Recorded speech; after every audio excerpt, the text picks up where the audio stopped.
বাবা রেখেছে, ভুলে গেছে মনে হয় বাবা।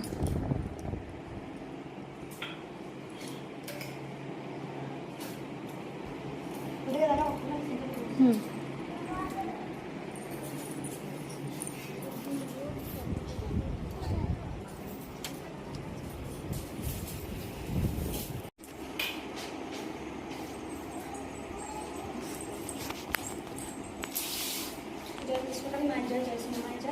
আজকে আমার মাকে একটু লাল শাড়ি পরাতে খুব ইচ্ছা করছিল, তাই মা কালকে লাল নিয়ে শাড়ি পরে দিয়েছি।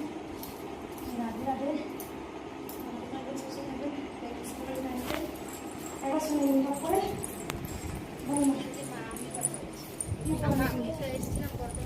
বর্ধমানে এসেছিলাম, দুবার এসেছিলাম। তাহলে আমার ছেলেটাকে আমি ওর গলায় পাথর হয়েছিল, আমি একবার বলেছিলাম এখানে। তাহলে অর্ধেকটা পাথর মানে বেরিয়েছে, মা কৃপা করেছে, আর অর্ধেকটি আর রয়ে গেছে। ছবি করে দেখেছি মা যেমন কৃপা করে আমার ছেলেটাকে ভালো। একদম রাধে রাধে। কোথা থেকে আসছো মা? আমিও যাই হোক ভালো আছি। কোথা থেকে আসছো? আমরা আসছি পশ্চিম মেদিনীপুরের একবার লাস্ট বর্ডারে। আপনি অনেক সুস্থ হয়েছেন। হ্যাঁ, আপনি অনেক সুস্থ হয়েছেন। আমি রাধে রাধে।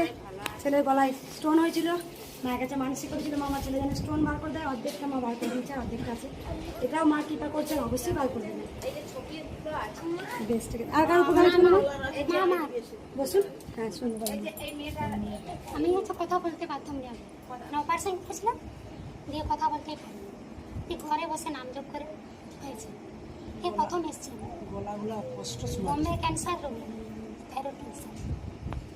মানে তুমি একদম কথা একদম বলতে পারছো না। 9% করে মানে 5 পিস করে মানে যে আমাদের বাসটা যেটা আওয়াজটা আসছে ভুল চিকিৎসা হচ্ছিল তো, মানে ওর কথার আওয়াজটা একদমই হচ্ছে না। ভুল চিকিৎসা হয়েছিল, কিন্তু একদম পুরো পরিষ্কার এখন শুধু 8 বছর কথা বলতে পারিনি। ঘরে বসে মাকে পূজা করি আমি, 1 বছর জবা ফুল খাচ্ছি। এখন আমি খুব ভালো আছি, আর পেটও বাঁচতো। আমার প্যান্ডিস হয়েছিল, দিয়ে পেট বাঁচতে লেখো জবা ফুল খেয়েছি। রাধে রাধে। যে ভক্ত মা বলছেন আমার গলার অপারেশন করার পর থেকে কথা একদমই বেরোচ্ছিল না, শুধু ঘরে বসে মায়ের নাম জপ করেছেন। জয় কৃষ্ণ কালী মায়ের জয়। আমি আসতে পারি একদম গরিব মানুষ তো, একদম। আমি একটা দিন আসতে পেরেছি। মাকে দেখাও একটু। মা আছে? হ্যাঁ মা আছে। মা জীবন্ত? মাকে আমি সারা জীবনটা একদম সারা জীবন আমি মাকে ডাকবো। আমার খুব শুনে ভালো লাগলো যে আমি মাকে সারা জীবন ডাকবো। মা বলছে আমি মাকে সারা জীবন ডাকবো। রাধে রাধে।